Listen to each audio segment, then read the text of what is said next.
Hello, and thank you for joining us for our Made in Texas interview series. Today I'm joined by Sharon Arteaga to talk about her short film, In Tow.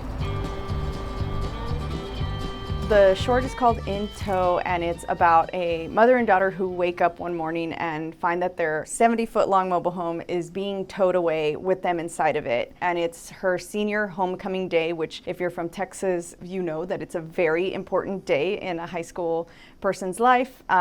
But instead of going to the homecoming game, she's dealing with this crazy over-the-top event, and her and her mom have kind of grown apart some, and they are having to confront a lot of their differences in this chaotic situation. I make a lot of films about mother-daughters, especially like first-gen offspring and an immigrant parent, and just kind of, this film kind of focused on how sometimes the more you assimilate to your culture here and the closer you get to your dreams, sometimes you're just like getting further and further from your parents. Can you talk, I guess, about the actual filming process and where you found your locations and your main road?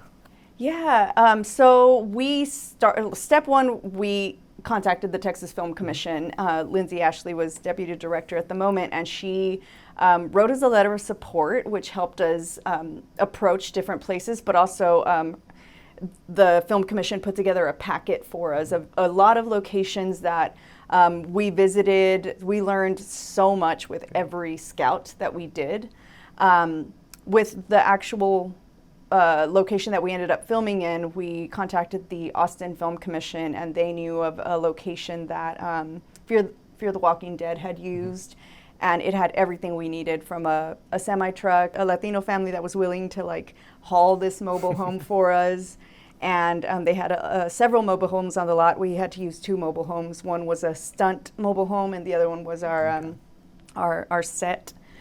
But in terms of the road that we shut down, this was my first time ever working with that. My team and I, we wanted to challenge ourselves to things that we hadn't done before, and so we learned how to shut down roads. We worked with Hays County. They were able to facilitate us just getting that road shut down and having officers come out. A very, very film-friendly city. Great. Yeah. You did a lot of effects for this one. I don't think you've done previously. Can you talk about how you came up with those ideas and how you managed to pull them off? Yeah, so the film has both digital VFX and then some practical effects that happen in real time. But I was an instructor for the Austin Film Society's like after-school programs, and we would play with green screen a lot. So I had some basics down. Through my commercial work, I dipped my feet a little bit into VFX, but this was the largest scale that I'd ever worked on.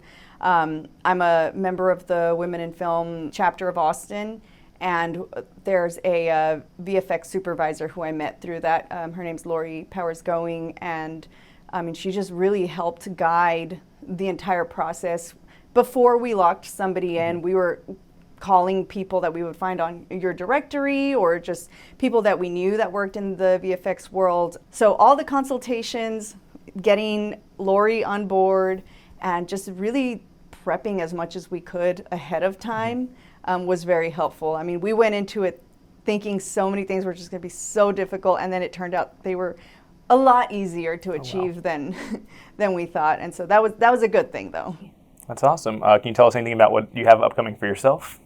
For myself, so I'm part of a feature anthology film where we are various Texas-based Latinas, and we are each telling personal stories in fiction form that are from our hometowns. And so we have San Antonio, Corpus Christi, which is the segment that I'm in charge of. There's El Paso, Houston, and Dallas, all represented.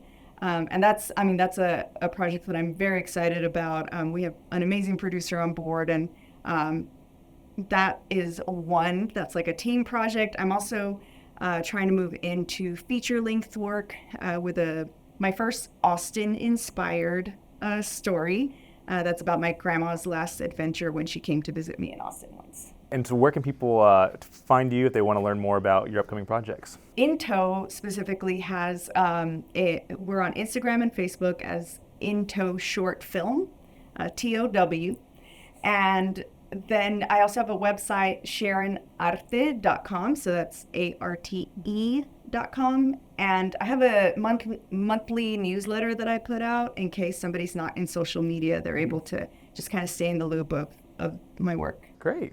Well, Sharon, thank you so much for joining us here today. It was a pleasure having you, and we're really proud of Intel. Thank you. Thanks for having me.